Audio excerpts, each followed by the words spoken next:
देशस्य गौरवाय राष्ट्र कल्याण हेतवे युवकानां विकासाय विवेकानन्दं नमाम्यहम्।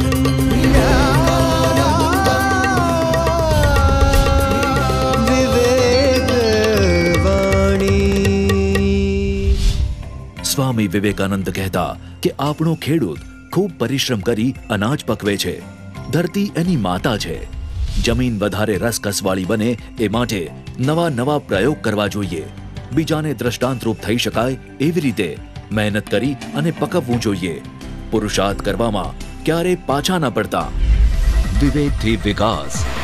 કૃષિ એ અર્થતંત્રનો આધાર છે અને આ આધારનું પૂરક બળ એટલે ખેડૂતો। અને એટલે જ ગુજરાત સરકારે કૃષિ અને કૃષિકારોના વિકાસ માટે અનેક પગલાં લીધા છે।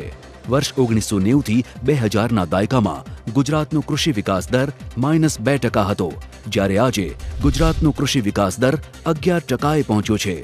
જો કે રાષ્ટ્રનો કૃષિ વિકાસ દર માત્ર 3%ની આસપાસ જ છે, તે નોંધવું રહ્યું। દાયકા પહેલા રાજ્યની કૃષિ આવક માત્ર ₹14,000 કરોડ હતી, જે આજે વધીને ₹96,000 કરોડે પહોંચી છે। ગુજરાતે દેશ આખામાં નવતર કહી શકાય એવો પ્રયોગ હાથ ધર્યો છે, કૃષિ મહોત્સવનો, જેમાં રાજ્યના ખેડૂતોને તજજ્ઞો અને કૃષિ વૈજ્ઞાનિકો દ્વારા અદ્યતન ખેત પદ્ધતિ અને નવીન સંશોધન, પાક પરિવર્તન, ખાતર અને પાણીના ઉપયોગ વગેરે અંગે માર્ગદર્શન અપાય છે। દેશમાં સર્વપ્રથમ વખત એવા સોઇલ હેલ્થ કાર્ડ પણ ગુજરાતના 38 લાખથી વધુ ખેડૂતોને અપાયા છે, તો 42 લાખ ખેડૂતોની જમીનના પૃથ્થકરણ પણ કરવામાં આવ્યા છે। એક સમય હતો કે ગુજરાતના ખેડૂતો ઇઝરાયલ જેવા દેશોની મુલાકાતે જતા હતા, અને આજે રાષ્ટ્ર અને વિશ્વના ખેડૂતો ગુજરાતના કૃષિ ક્ષેત્રનો અભ્યાસ કરવા આવતા થયા છે, જે ગુજરાત માટે ગૌરવની વાત છે। વિવેક મંત્ર। આ કૃષિ મહોત્સવ ગુજરાતને લીલુંછમ બનાવનાર અને ગુજરાતના ખેડૂતના જીવનમાં લીલેશની પાણી આવે એના માટેનો અદ્ભુત પ્રયાસ છે।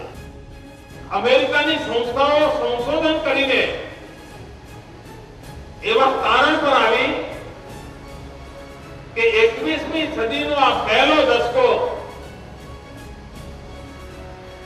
એમાં કૃષિ ક્રાંતિનું શ્રેય અગર જો કોઈને મળતું હોય તો ગુજરાતને મળે છે, ગુજરાતની ધરતીને મળે છે, ગુજરાતના કિસાન પુત્રોને।